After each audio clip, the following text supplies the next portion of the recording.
Taylor Swift's The Life of a Showgirl may be breaking records, but not everyone is a fan. What? How dare you? Rolling Stone gave it a 5-star rating, but Slate called it a masterpiece of cringe. Masterpiece? And some Swifties have criticized it as a departure from her previous albums with songs like Wood. USA Today's Alyssa Goldberg covered the Taylor Swift backlash in her article on Monday.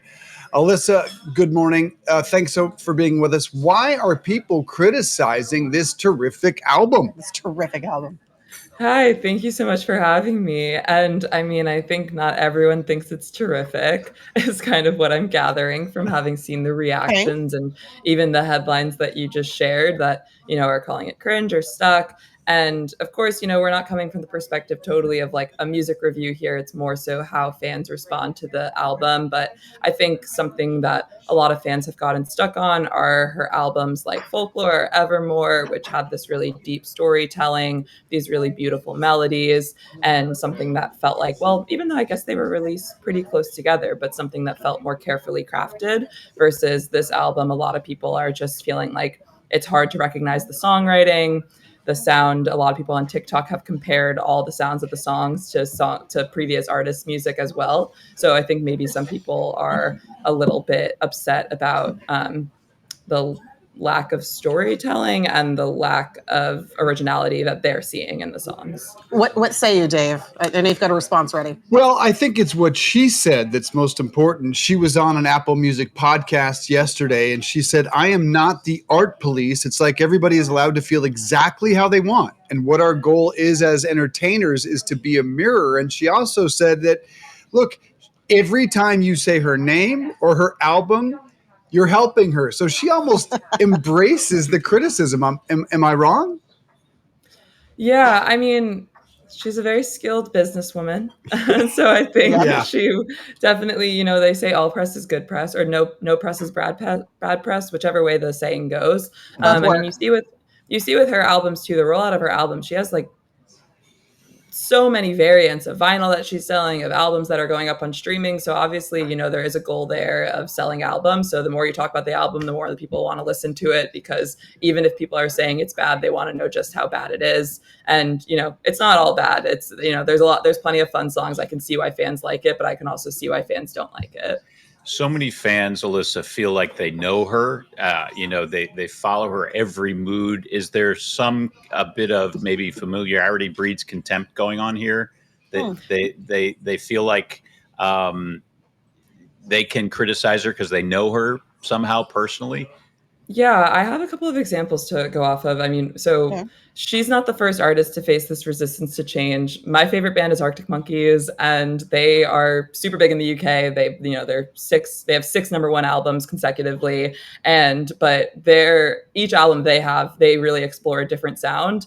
And there's sometimes some pushback when an album first comes out, being like, why are you guys going in this direction? We want debut back. But, their album AM, which was in 2014, and, their debut was in 2006. So that has become like their most recognizable album that really like gave them the most worldwide recognition. So even though the sound changes, people just have to learn to adapt. And in terms of thinking about these parasocial relationships, that's describing the illusion of friendship with an artist. So Taylor really does cultivate this because she has Easter eggs. She encourages people to look into every little thing that she does. But it's not all bad. There's another artist, Role Model. He's been a really big breakthrough artist this year. He does the Sally on stage, if anyone has seen that.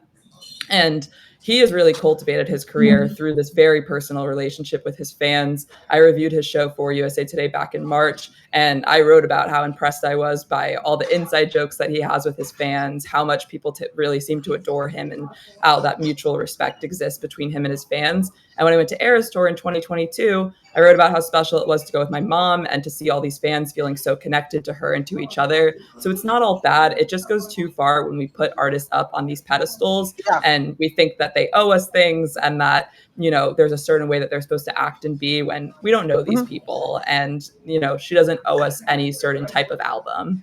Hey, Alyssa, I've got a question for you. There's a saying, especially in comedy, that a happy comic is not a funny comic. I think of an artist like Taylor Swift or Adele, where heartbreak is really the driver of their craft. maybe there's a lesson here that we can make great art in the moment of happiness. Thoughts? You know, I actually, just to push back against that a little bit, I think a lot of her earlier work, she worked a lot with her ex-boyfriend Joe Alwyn. They were in a 6-year relationship, and some of the fans' favorite albums that she made were albums like Folklore, Evermore, even Lover, Reputation. I think they were together for all those albums. Hopefully, I'm not wrong completely, but like songs like Delicate, Lover, those are about him, and those are some of the songs of hers that I love. And it's about finding this really, pure and passionate love with someone. So I don't think that, you have to be sad to make great art. It's a mix. There's artists like Noah Kahn and people that will talk about, what if I'm not sad anymore, and everyone hates the music. But I think in Taylor's case, I love him so much. Speaking of her relationship, some are saying Travis Kelce is a bad muse. Why? Is that fair? I think that's partially because the song Would and Things really shocked people. I think, as artists and writers, like, we get really inspired by the people that we're around, by what we're reading, by what we're listening to. So, it's easy for people to point the finger. We don't know what hand he played in the album, but there definitely were a lot of jokes, some funny, some unfunny, about, him being a bad muse, her getting secondhand CTE, which is crazy. So I saw a lot of those comments online. All right. Well, if you don't know the song Alyssa was talking about, Sally, When the Wine Runs Out, please listen to it. It is the happiest, I think, greatest song of the year. It is such an enjoyable listen. Alyssa Goldberg, USA Today wellness reporter. Appreciate it.